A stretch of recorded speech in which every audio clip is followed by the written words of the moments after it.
Salut à tous, donc ce matin j'en profite pour vous parler de secteurs que j'aime bien pêcher en plein été. Donc c'est souvent des avals d'écluses, avals de barrages. C'est des zones oxygénées donc, qui sont peu profondes, en général moins de 2 mètres. Là on est sur des profondeurs maxi 1m70, 1m80. Et donc pour l'été c'est vrai que c'est des zones vraiment intéressantes à pêcher parce que c'est très oxygéné.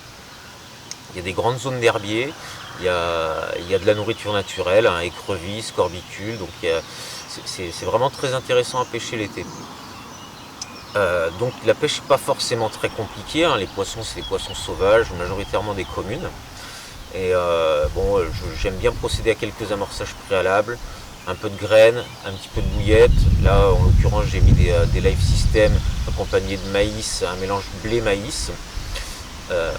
Je fais 2-3 amorçages au préalable et ensuite je fais des petites pêches rapides de matinée par exemple.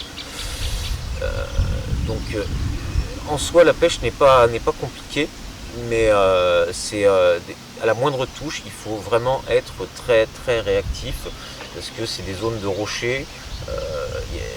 Les poissons sont très nerveux, ils ont vite fait de passer derrière un rocher. Il faut vraiment être très réactif. Donc pour ça on utilise des matériaux très solides, une bonne tête de ligne, de 2-3 longueurs de tête de ligne, de 3 longueurs de canne en 70 centièmes et des bas de ligne costauds. Ça dépend, soit on pêche en fluoro ou en tresse. Moi j'utilise des bas de ligne combinés avec une partie nylon de 60 centièmes et après une tresse de 45 livres. Je termine le tout avec un hameçon numéro 1, fort de fer. Et après là je sais que j'ai vraiment un montage costaud qui me permet de brider les poissons à la moindre touche. Et moins de temps dure le combat, mieux c'est. Donc voilà, c'est pas une pêche compliquée, mais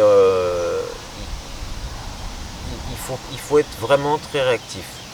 Donc voilà le genre de pêche que j'aime pratiquer en plein été. Donc je vous remercie de m'avoir écouté et bon visionnage.